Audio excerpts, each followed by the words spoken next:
Today's message starts off in what I can only describe as a cluster. Truly. I literally recorded this. I edited something else. I was halfway through another disruptive read. I felt that this had to go out like yesterday, but plans changed suddenly for me. And I'm kind of taking this back to the basics a little bit, I think, right now. And so this might be a shorter message from how the energy is presenting itself today. This abrupt change in direction I'm experiencing, which doesn't happen too often, feels like it's very important to this message. I'm speaking to people who are in a very delicate space right now. The process of differentiation is underway for you. I get like a vision of standing in line at the DMV. And for those of you, I'm not really sure if it's called the DMV in other countries, so sorry for my ignorance, but it's the Department of Motor Vehicles, standing in line, waiting for your turn for your car. Everybody knows it's a horrible, terrible place to be.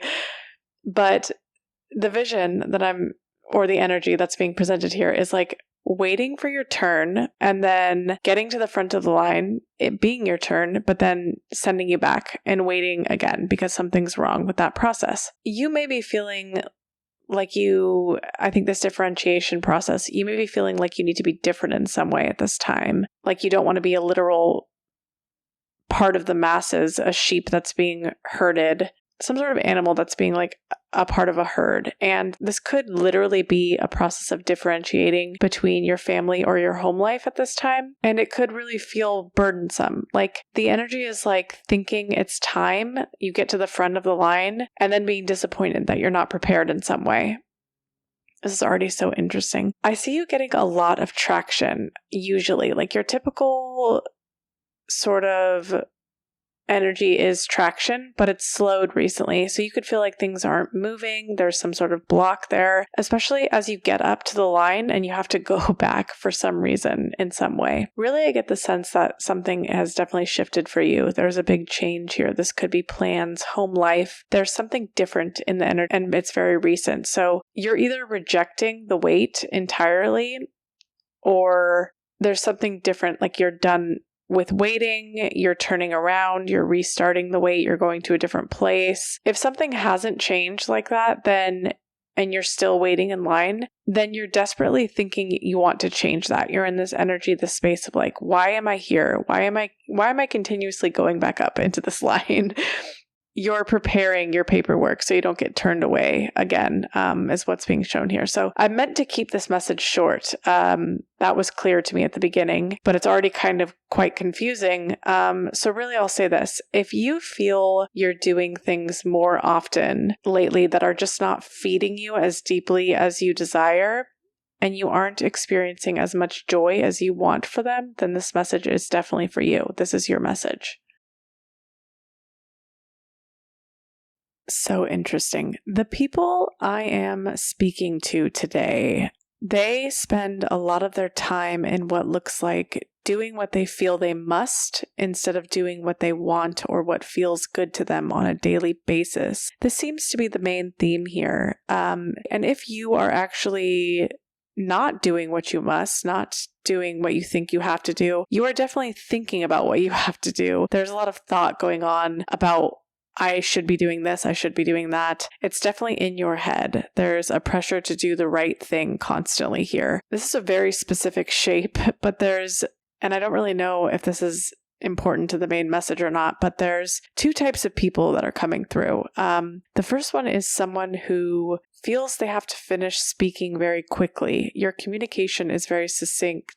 It is concise. And then there's a second group who kind of speaks in circles. They don't get to the point quick enough. They're not really making a lot of sense in the meantime. They're confusing their audience quite often. What I'm picking up from this is a majority of you could feel others don't want to hear you. So you finish thoughts very quickly. You finish them rushed. You get to the point right away. Interestingly, you may also be sensitive to people that ramble because you're so conscious of not doing that. So you finish things quickly. You get to the point. You don't mess around here with your communication. There's a deep consciousness to how both parties speak in some way here. I'm going to leave the notes about this in the description. Maybe this will come back up in the reading, but maybe it's just kind of a one-off thing. Overall, where I see this message is going is there is a space there is a general theme here of you are doing something you do not want to do. You are thinking about the things you do not want to do, and you are doing so very often. It is very emphasized here. So this could be like regularly participating in something that is truly miserable.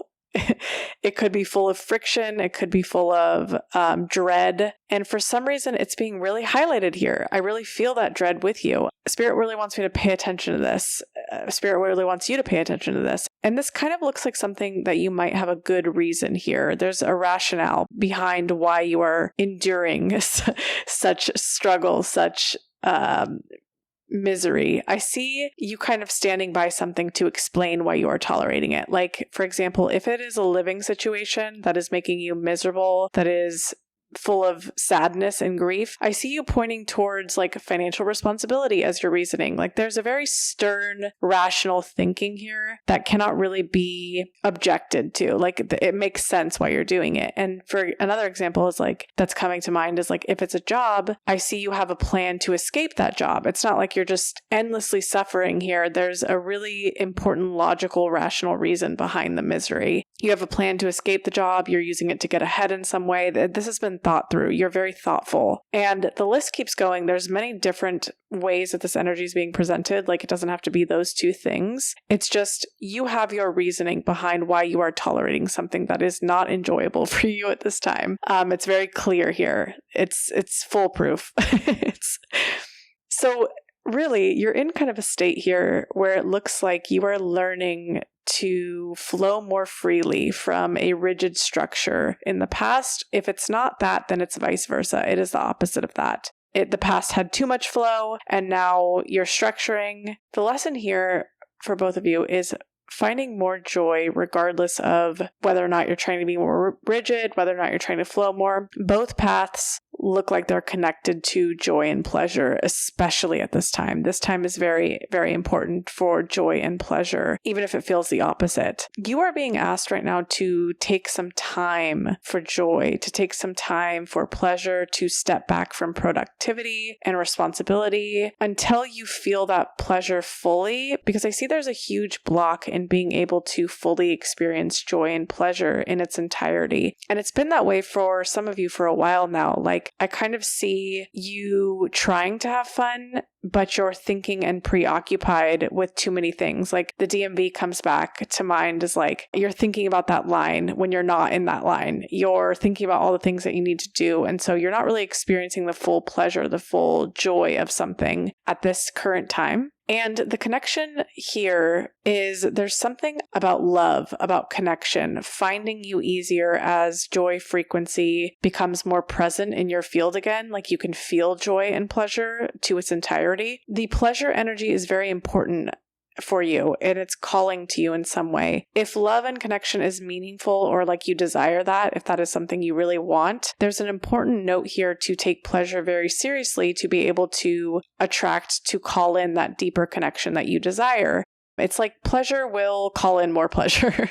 It's like joy will call in more joy. The thing that you want will be called in and attracted to you, specifically the people I'm talking to, by joy and pleasure energy, by maintaining that in your field in its entirety. This could also be a confirmation if you've recently been trying to seek more joy, you've been trying to get more pleasure. I'm seeing here that some of you might be doing that, but it is definitely a call to call in specific connections, opportunities that otherwise wouldn't be able to find you without those experiences of pleasure and joy, and without you being able to feel them fully. So more pleasure, more joy, pleasure, and fun will raise you to a higher space to attract more connection and more experiences. And I see that some of you might desire that, but some of you might not. Some of you might be here not interested in connection and love. And for those, it seems there's a part of this that has to do with productivity hacking, not necessarily connection and love attraction. If you're not interested in connection or love, it seems there's like an interesting way that seeking joy or pleasure will increase productivity, will increase your ability to get things done. So again, if you're not interested in connection or love, then this directly correlates to your productivity, your ability to create something. So if you have a specific goal or want that's been more difficult to achieve lately, it's because there's something blocking your energy in some way. And what it's pointing to is joy and pleasure are very important to this block, to this stuckness, even if it seems counterproductive.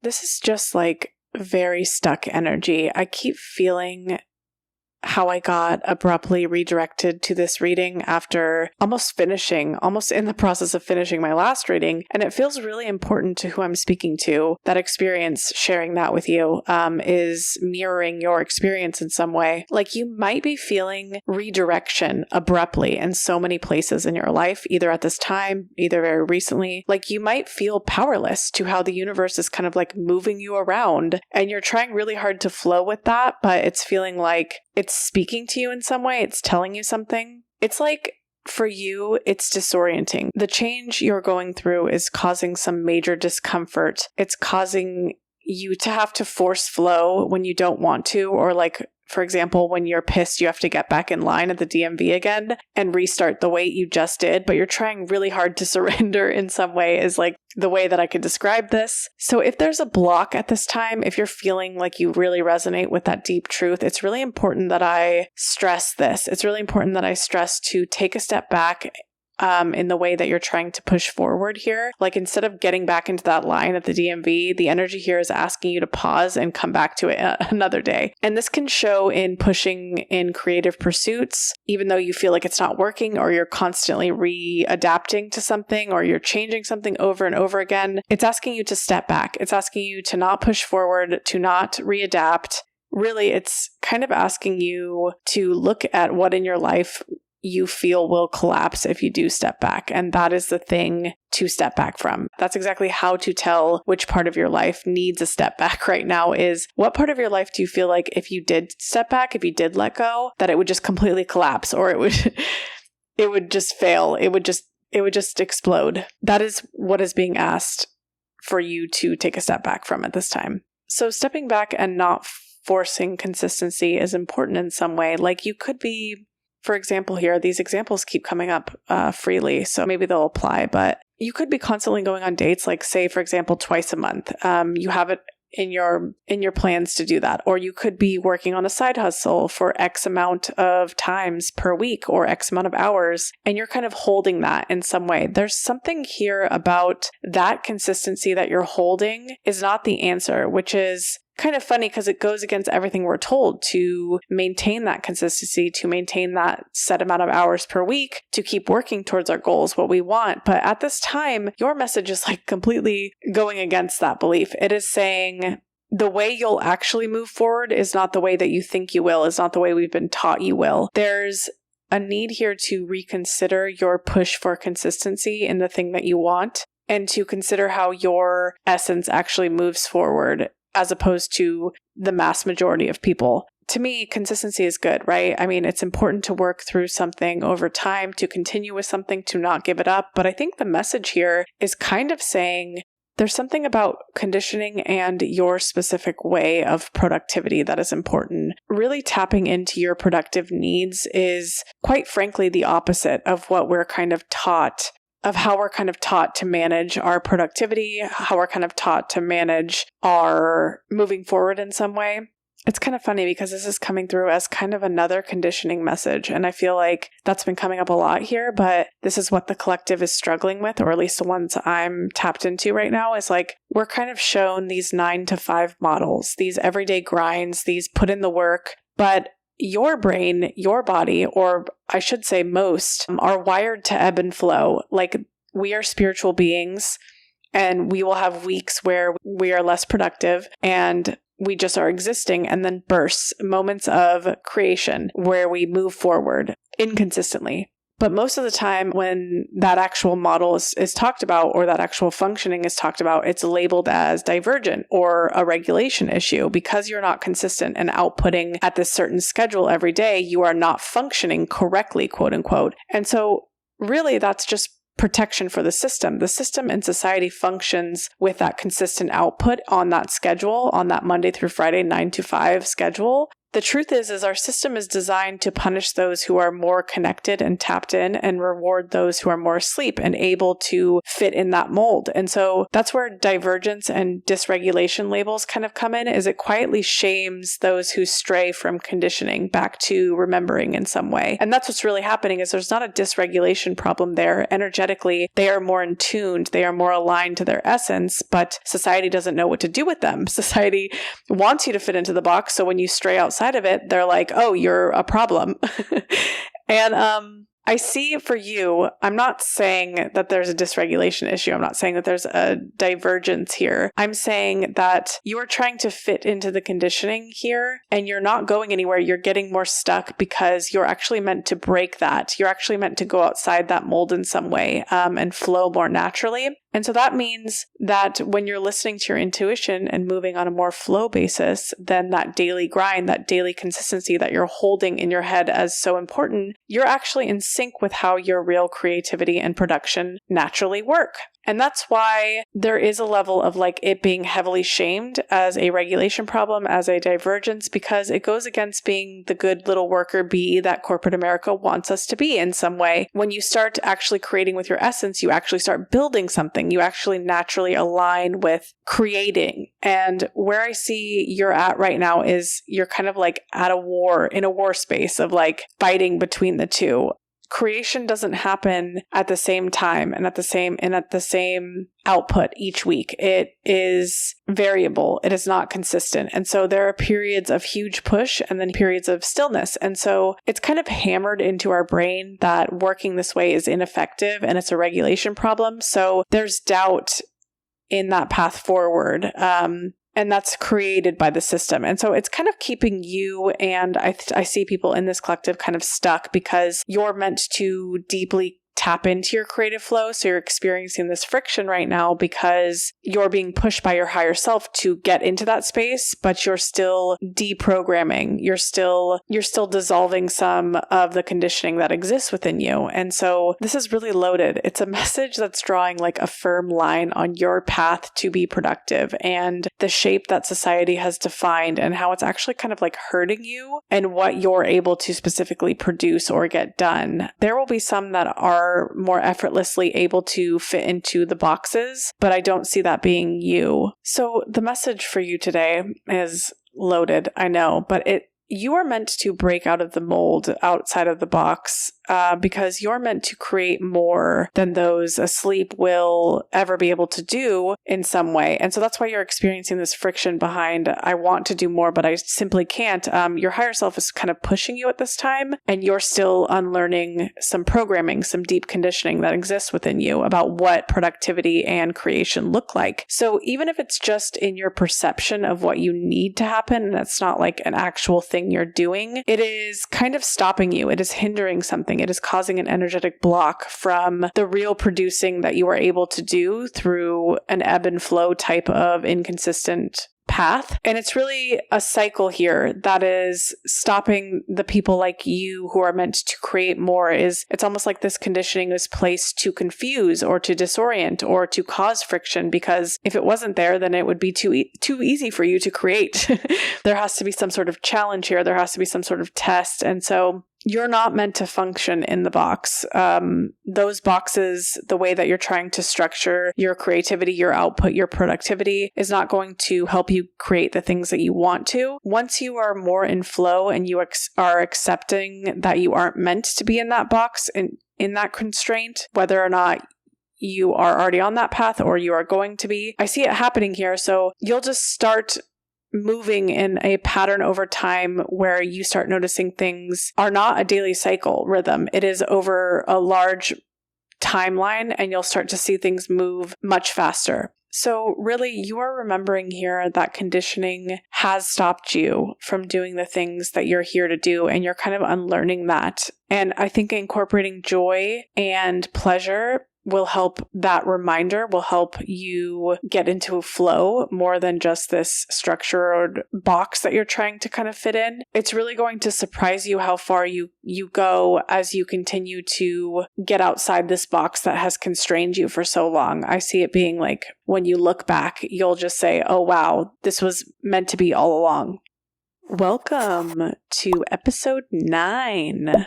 Wow. How have we already done almost 10 episodes? And what happens if I get to like 999? Do I continue to 1,000? Do I go to episode 1001? What are the rules? What are the limits? In today's episode, I literally have no idea what I'm going to say. I am just going to dump everything that lives inside of me onto you and hopefully sleep like a baby. But I'm kind of drawing a complete blank, I feel like. I know you guys really like it when I talk about random things like dish soap or small little things that we can relate to with each other. So here's another peek inside of my weird brain for you. I've been thinking, this is so weird. I've been thinking about why it's normal to, okay, stay with me here. Open your mind to I've been thinking about why it's normal to brush your tongue, but not the roof of your mouth, because isn't your dirty tongue like touching the roof of your mouth at all times? So when you brush your tongue, you're putting it back on the roof of your mouth thereafter. And so isn't the bacteria from the roof of your mouth just kind of going back onto your tongue? Shouldn't you be brushing all parts of your... But we aren't taught that. So that's been living in my mind rent free recently. And this is why it's dangerous to let you guys into my brain, is because you guys are going to think I'm a total weirdo. Anyway, I kind of want this Salt Talks episode 9 to be less intense, because I feel like some of these things that I've been kind of unloading onto you guys have been very, maybe not intense, but, you know, the negative, I don't know, the deeper questionings of reality. And so as we had this whole reading about pleasure and joy, it is only fitting to just coexist here together for a second and flow in pleasure and joy. And so let me think of pleasure and joy, things we can discuss. This isn't really pleasure. See, the first things that come to my mind are just like struggles that I want to share with you all. I want to share the bad feedback. That's just kind of what comes up. And I don't know, maybe it's just because it's on the forefront of my mind, but I'll share this. Recently, I've been in the process of moving. So I'm at a very interesting time where the emotional waves of the collective are so intense right now, and they have been like this for a while. I'm just baffled by how much I'm getting from you all, but I'm also in the midst of this huge shift for me in my personal life. And there's this funny thing that happens, like when we underestimate when we're about to do something big, is like the concept in our mind is like, it's such a small thing. Like moving, I didn't really think about all the little plans, all the daily work it would take to move. It was just kind of a bigger concept, like, oh, I could do that. And I always think back to how like a woman's brain forgets the pain of childbirth to have another baby. And that's kind of the same idea of what's happening to me. It's applicable to most things in life. It's like we conveniently forget the hassle, the true muck of something until we live it again. And I truly forgot how terrible moving was. And anyway, that's something personal that's going on for me right now. I kind of want to hear with you guys your best and worst moving experiences. What happened? What did you learn? Tell me all the things related to moving for you all so I can feel connected to you, is maybe relate my experiences in some way. I'm always interested in moving stories because there's always something that happened, you know? It's also difficult, just as a little side note, as a reader at times, like when life forces me to pay attention to myself or my life, it can be difficult to manage the emotions or energy that I get as a reader. A while back, I talked about this in a video a long time ago, and it was about the sacrifices I personally have to make as a reader, and really what's required of tapped in readers to some degree to be that accurate or that attuned. It's not just something that naturally happens. And so for me personally, there's a lot of isolation involved in protecting the energy. And usually my readings are so accurate because I'm so fierce about protecting the space, the communicational energy, and I don't allow my personal life to muddy that energy or to get in the way of it. And so I've noticed if I allow many external things, I can't hear the collective energy that well. And I feel like that's a pretty obvious thing when you think about it. It's like, okay, yes, if you are distracted by your own personal life, then of course you cannot focus on other people's lives. But it takes a lot to do that, because basically removing all external noise to be able to focus on collective energy leaves me alone a lot of the time, leaves me insane a lot of the time, because I'm not favoriting communicational energy when sometimes I would like to respond to you guys. Sometimes I would like to have that place. That's why Salt Talks is so amazing, is it gives me the space to do it without muddying the signal in some way. But sometimes like this move, I think like I'm actually forced to focus on personal things. In this instance, with the move, I'm noticing that it's not muddying the signal. It's not like diluting it in any way. It's just kind of so potent right now that I would be able to hear it no matter what. It's muddying my ability to remain on top of getting the messages out in a timely way. Like, for example, I was really in this disruptive read. I was almost done, and then I had to change. I had to go into this read because it was really important. And that's what I'm talking about, is like there's so much to balance here that it's almost like impossible for any human. But everything is temporary, so the move will eventually subside and I will have all my attention back to you guys. So anyway, enough about me. Tell me about you. Tell me about your moves. Tell me about your situations where you forgot something was a hassle until you were actually in it again. I would love to hear that. If you're new here, hello. Welcome. I cannot believe you sat through a Salts talk. Just so you know, I mean, I love that I'm telling you this at the end of it after you've already sat through this weird thing, but it's basically like a silly thing that started on a whim, but then my collective really loved it, so I kept doing it. And so it's not a really serious thing. It's just like a place for me to comment back to you, since I am so insane about the communicational space and the comments, and I protect it. So this is just my way to give you a little piece of me, I guess.